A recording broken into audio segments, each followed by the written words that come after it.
कहानी की शुरुआत होती है मेन कैरेक्टर एक लड़की को दिखाने से जिसका नाम मिशेल था। उसकी उम्र 21 साल है और वो अपनी मॉम के साथ रहती है। अब उसकी उम्र वैसे तो पढ़ाई करने अपना करियर बनाने की थी, पर छोटी उम्र में उसकी शादी हो गई और बस 18 साल की उम्र में ही वो माँ बन गई थी। उसके बेटे की उम्र बस 3 साल थी। जाहिर है माँ होने की वजह से वो अपने बेटे की अच्छी परवरिश में कोई कमी नहीं छोड़ रही थी, पर क्योंकि उनके माली हालात ठीक नहीं थे तो हर रोज किसी न किसी जगह पर इंटरव्यू देने के लिए जाती है। पर उस बेचारी को किसी कपड़े धोने की दुकान पर भी जॉब नहीं मिलती क्योंकि उसके पास खास कोई पढ़ाई ही नहीं है। यहाँ तक कि उसने अपना स्कूल भी मुकम्मल नहीं किया। अब इसी तरह एक दिन थक हार कर जब वो घर वापस आई तो देखती है कि उसकी मॉम घर पर नहीं है, बल्कि एक आदमी वहाँ पर बैठा हुआ है जो नशे में धुत है। मगर जब वो इसके पास आकर बैठी तो आदमी मिशेल को पकड़कर उसके साथ बदतमीजी करने लगता है। ये देखकर उसका बेटा अपनी माँ को बचाने के लिए जैसे आगे आया, आदमी बच्चे को धक्का दे देता है जिससे वो दूर जाके गिरा। बच्चे के सर पर चोट लग जाती है। ये देखकर मिशेल काफी घबरा गई। अपने बेटे को लेकर जल्दी से हॉस्पिटल जाती है। बच्चे का जख्म देखकर डॉक्टर को मिशेल पर शक हुआ। ये शायद अपने बच्चे पर जुल्म करती है या उसका ध्यान नहीं रखती, इसलिए फौरन डॉक्टर सोशल वर्कर से राब्ता करती है और बच्चे को उन्होंने खुद रख लिया था ताकि वो सच जानकर ही बच्चे को मिशेल के हवाले कर सके। अब सोशल वर्कर आकर मिशेल से कई सारे सवाल जवाब करती है, जिसके बाद मिशेल उसे काफी कहती है, मिन्नत भी करती है कि प्लीज मेरा बेटा मुझे दे दो। पर सोशल वर्कर ये कहकर मना कर देती है कि अभी नहीं मिल सकता क्योंकि ना तो तुम्हारे पास कोई जॉब है, तुम्हारी माली हालात ठीक नहीं और तो और अपने बेटे की हिफाजत भी नहीं की तुमने। अगर तुम चाहती हो कि तुम्हारा बेटा तुम्हें मिल जाए तो तुम्हें कोर्ट जाना होगा। अब कुछ दिन के बाद मिशेल को हम उसकी दोस्त के साथ देखते हैं। इनकी बातों से पता चला कि अगले हफ्ते कोर्ट में पेशी है। मिशेल को उम्मीद थी कि मेरा बेटा मुझे मिल जाएगा और अब वो दिन आ ही गया जब इन्हें कोर्ट जाना था। अब घर से तो बाहर आ गई थी पर उसे उस जगह का पता नहीं था जहाँ उसे जाना था। वो कुछ देर इधर उधर भटकने के बाद एक दुकान पर जाकर पूछताछ करने लगती है। इसी दुकान पर मिशेल की मुलाकात एरियल नाम के एक आदमी से होती है जो मिशेल को लिफ्ट देने का कहता है। अब एरियल पर वो यकीन कर सकती थी इसलिए मान गई क्योंकि मिशेल उसे जानती थी। ये उसकी दोस्त का डैड था और तो और उसके पास इंतजार करने का टाइम भी नहीं था, इसलिए ये दोनों एरियल की ट्रक में बैठकर यहाँ से निकल जाते हैं। रास्ते में एरियल मिशेल को कहता है कि मेरे पास कुछ डॉग्स हैं तो क्यों ना तुम अपने बेटे के लिए एक डॉग ले लो। पर इसके लिए मिशेल राजी नहीं होती क्योंकि उसे देर हो रही थी, लेकिन वो ये भी सोचती है कि मेरे बेटे को डॉग्स बहुत पसंद है, वो खुश हो जाएगा, इसीलिए वो राजी हो जाती है। ये दोनों जब एरियल के घर के बाहर पहुँची तो वहाँ एक डॉगी थी जिसे देखकर मिशेल को शक नहीं हुआ। पर जब भी दोनों अंदर आई तो मिशेल सारी बात समझ जाती है कि वो मुझे यहाँ क्यों लाया है, गलत इरादे से, क्योंकि अंदर आते ही फौरन उसने दरवाजा बंद कर लिया था। पर अब जब मिशेल को एहसास हुआ तो काफी देर हो गई थी। वो उसे पकड़कर पहले हाथ पांव बांधता है, फिर उसके मुंह पर भी टेप लगा देता है, फिर उसके पूरे जिस्म को तारों से जकड़कर छत के साथ लटका देता है। अब इस तरह बेदर्दी से बांधने से मिशेल को काफी दर्द हो रही थी, पर इस वक्त भी इन हालात में भी वो अपने बेटे के बारे में ही सोच रही थी कि आज अगर मैं कोर्ट ना जा पाई तो मेरा बेटा फिर मुझे कभी नहीं मिलेगा। इसलिए एरियल से भी काफी मिन्नतें करती है कि प्लीज मुझे छोड़ दो, मगर वो उसकी एक ना सुनकर उसे ऐसी हालत में छोड़कर यहाँ से चला जाता है। अब सुबह से शाम हो गई थी पर वो लौटकर नहीं आया था। उधर मिशेल के कोर्ट में ना आने की वजह से सबको ये लगने लगता है जैसे वो अपनी जिम्मेदारी से भाग गई है, जानबूझकर कोर्ट नहीं आई। यहाँ तक कि उसकी मॉम को भी यही लगता है कि एक बार पहले भी मिशेल ने लापरवाही करके अपने बेटे को चोट लगवा दी और अब फिर से वो इस जिम्मेदारी से जान छुड़वाना चाहती है क्योंकि उसके ताल्लुकात अपनी मॉम के साथ भी ठीक नहीं थे। इसलिए रात तक भी जब वो घर वापस नहीं आई तो किसी ने भी उसे ढूंढने की कोशिश नहीं की। उधर 2 दिन तक ऐसे छत से लटकने के बाद आखिर एरियल आकर उसे नीचे उतारता है। 2 दिन से उस बेचारी ने कुछ नहीं खाया था, उसकी हालत काफी खराब थी, मगर इस हालत में भी वो इंसान की शक्ल में जानवर एरियल उसके साथ गलत कर देता है। फिर सीढ़ियों के रास्ते घसीट कर उसे बेसमेंट में लेकर गया, एक बार फिर गलत करने लगता है, जिसके बाद वही एक खंबे से बांध देता है। अब ठीक इसी वक्त दरवाजे पर दस्तक हुई। एरियल ने जाकर चेक किया तो वो एरियल की माँ थी जो उसके लिए खाना लेकर आई थी। अब जब एरियल अपनी माँ से बातें करके उसे भेजने में लगा हुआ था तो तभी मिशेल खुद को आजाद कर लेती है, मगर वो यहाँ से भाग नहीं पाती क्योंकि तभी सामने से एरियल आ गया जो उसे गन से डरा देता है। फिर वो उसे कहने लगा कि मेरी फैमिली मुझे छोड़ के जा चुकी है, तो अब मिशेल तुम ही मेरे लिए सब कुछ हो, तुम मेरी प्रॉपर्टी हो, तुम्हारे साथ मेरा जो दिल चाहे मैं कर सकता हूँ। उसे और मारता है जिससे बेचारी को बहुत दर्द होती है और अब धीरे धीरे कुछ साल गुजर जाते हैं।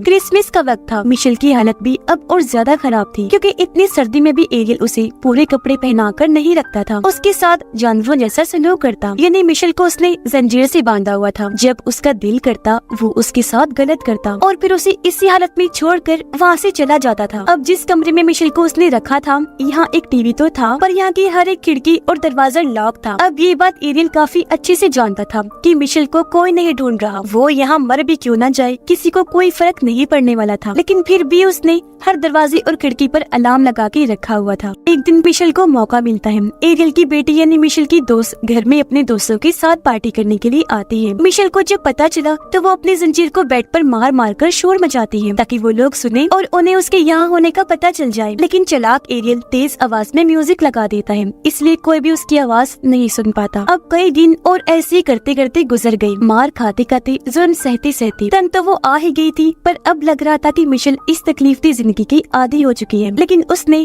हिम्मत कभी नहीं हारी थी। अब एक दिन एरियल उसे एक डॉगी लाकर देता है, जिससे मिशेल काफी खेलती है। पर जब वो डॉगी को लेकर यहाँ से भागने की कोशिश करती है तो एरियल एक बार फिर उसे पकड़ लेता है। मिशेल को सजा देने के लिए वो डॉगी को उसकी आंखों के सामने ही मार देता है। वो फिर उसे धमकाता है कि अब अगर तुमने भागने की कोशिश की तो अगली बार डॉगी की जगह तुम होगी, तुम्हारा भी यही अशर होगा। अब एरियल इस गंदे खेल को गेम की तरह ही इंजॉय कर रहा था। वो इस कदर दरिंदा बन चुका था कि इस चीज की उसे आदत हो गई थी। इसीलिए वो फिर एक लड़की को अगवा करके लाता है। इस लड़की का नाम अमेंडा होता है। इसकी उम्र 17 साल थी और अब वो इन दोनों को जंजीर से बांधकर अलग अलग कमरे में रखता है। पर अक्सर जब दोनों को आजाद किया जाता तो मिशेल अमेंडा के पास आकर उससे बात करने की कोशिश करती थी, लेकिन ये तो बस हमेशा रोती ही रहती है। अब मिशेल टीवी पर देखती है कि पुलिस अमेंडा को ढूंढ रही है। साथ ही उसकी फैमिली, उसकी दोस्त, हर कोई अपील कर रहा है कि उसे जल्द से जल्द ढूंढा जाए। उसके लिए रेलिस निकाली जा रही थी, साथ ही मोमबत्तियां जलाकर दुआ भी की जा रही थी कि वो जल्द से जल्द मिल जाए। अब ये देखकर मिशेल सोचती है कि मेरे लिए तो ऐसा कुछ भी नहीं किया गया था। अब उसे अमेंडा के लिए बुरा तो लग रहा था, लेकिन कहीं न कहीं इस खबर से उसे दुख भी पहुंचा था। और अब ऐसे कई दिन और गुजर जाते हैं। एक दिन मिशेल को पता चला कि मैं माँ बनने वाली हूँ, और जब ये बात एरियल को पता चली तो वो उसके पेट पर भारी डंबल से हमला करता है ताकि उसका बच्चा ना रहे। इस चीज से मिशेल को बहुत तकलीफ सहनी पड़ी, पर एरियल को इससे कोई भी फर्क नहीं पड़ रहा था। और अब जैसे मिशेल की हालत ठीक हुई, एरियल उसे काम पर लगा देता है। क्योंकि वो एक कारपेंटर था तो मजबूरन मिशेल को उसकी मदद करनी पड़ती थी। अब ऐसे एक दिन जब वो बाहर काम कर रही थी तो वो अपने पड़ोसी आदमी को देखकर मदद मांगने लगती है, पर वो काफी बुरा आदमी था, इसलिए कुछ समझ ही नहीं पाता। अब दिन ब दिन मिशेल की हालत और खराब होने लगती है। खाना तो उस बेचारी को कभी कभी ही मिलता, लेकिन मार उसे हर रोज खानी पड़ती थी। सबसे बड़ी बात कि उसे गॉड पर यकीन था कि चाहे देर से ही सही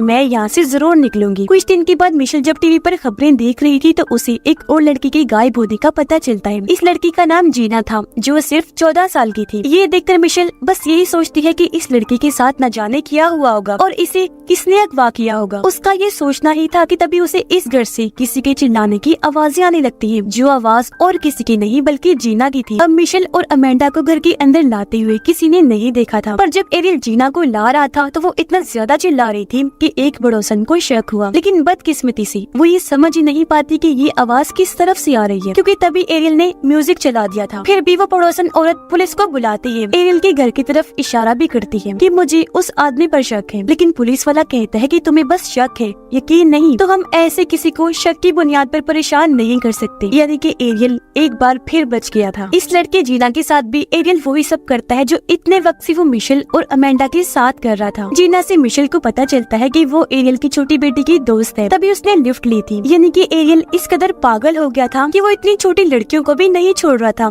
इतना गिर गया था वो। अब एरियल मिशेल और जीना को एक साथ कमरे में रखता था। दोनों के बाल भी काट दिए थे, पर अमेंडा को वो हमेशा अपने पास रखता था, उसके बाल नहीं काटे थे।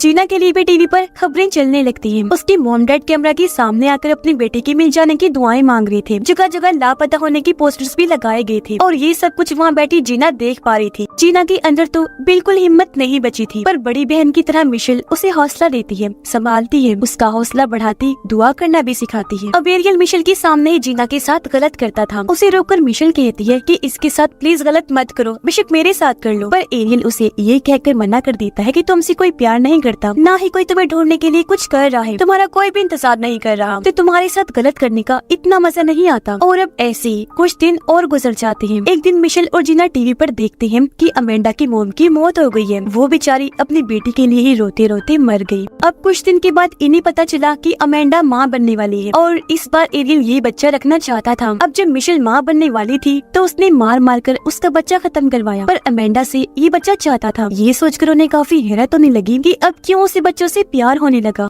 अमेंडा की एक बेटी पैदा हुई जो बहुत प्यारी थी। अब गन पॉइंट पर मिशेल को बच्चा पैदा करने में उसकी मदद करनी पड़ती है। खैर वक्त के साथ साथ वो बच्ची बड़ी हो रही थी, जिस वजह से उसकी माँ अमेंडा को थोड़ी अहमियत दी जाने लगी। मतलब उसकी जिंदगी पहले से बेहतर बना दी गई थी। पर मिशेल और जीना की जिंदगी तो पहले जैसी ही बदतर थी। यानी हमेशा सड़ा हुआ खाना, कभी कभी नहाने का मौका और थोड़ी सी आजादी जो वो टीवी वगैरह देख ले। अब यहाँ मिशेल के साथ एरियल का रवैया ज्यादा ही सख्त था। वो उसे 4 दिन का सड़ा हुआ खाना देता, वो भी 2 दिन के बाद। साथ ही काम भी वो ज्यादा करवाया करता था। वो पुरानी हो गई थी, इसकी वजह ये थी। अब अमेंडा की बेटी को देखकर मिशेल को अपने बेटे की याद आया करती थी। वो ये सोचती है क्योंकि काफी साल गुजर गए हैं तो मेरा बेटा अब बड़ा हो गया होगा। हर साल मिशेल दीवार पर अपने बेटे की बर्थडे का कागज लगाती आ रही थी, जिससे हम जान पाए कि उन्हें यहाँ पर रहते रहते 7 साल हो गए थे। अब जब अमेंडा की बेटी 6 साल की हुई तो यहाँ एरियल एक गलती कर देता है। वो घर से बाहर जाते वक्त दरवाजा बंद करना भूल जाता है और ये चीज अमेंडा की बेटी देख लेती है, जो बाद जाकर वो अपनी मॉम को बता भी देती है और उसे लाकर खुला हुआ दरवाजा दिखाती भी है। अब पहले तो अमेंडा को लगा कि ये जरूर एरियल की जान है, क्योंकि वो पहले भी कई बार ऐसा कर चुका था। अमेंडा को लग रहा था जिससे वो बाहर ही खड़ा हुआ है, लेकिन जब वो बाहर गई तो ये जानकर वो काफी हैरान और खुश हो गई कि सच में आज वो दरवाजा बंद करना भूल गया था। उसी वक्त वो अपनी बेटी को लेकर बाहर आई और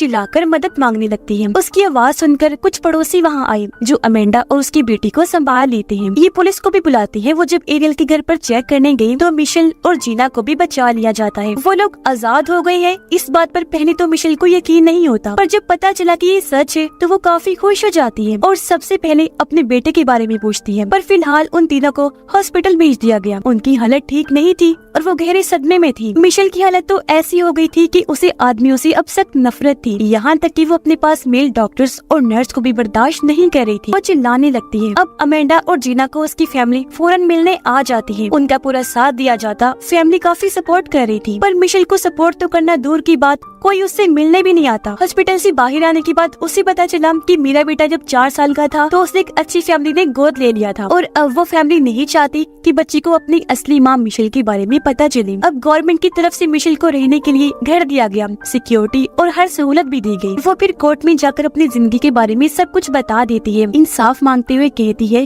कि एरियल को कड़ी से कड़ी सजा दी जाए। अब पता चला कि एरियल को 1000 साल की सजा दी गई, पर जेल में 1 महीना गुजारने के बाद ही उसने अपनी जान ले ली, क्योंकि जो उसने किया उसकी सख्त सजा उसे जेल में ही मिल रही थी, जो वो सह नहीं कर पाया। जबकि वो तीनों मिशेल, अमेंडा और जीना एक नई जिंदगी के साथ आगे बढ़ जाती है और इसी के साथ ही ये कहानी भी इधर ही खत्म हो जाती है।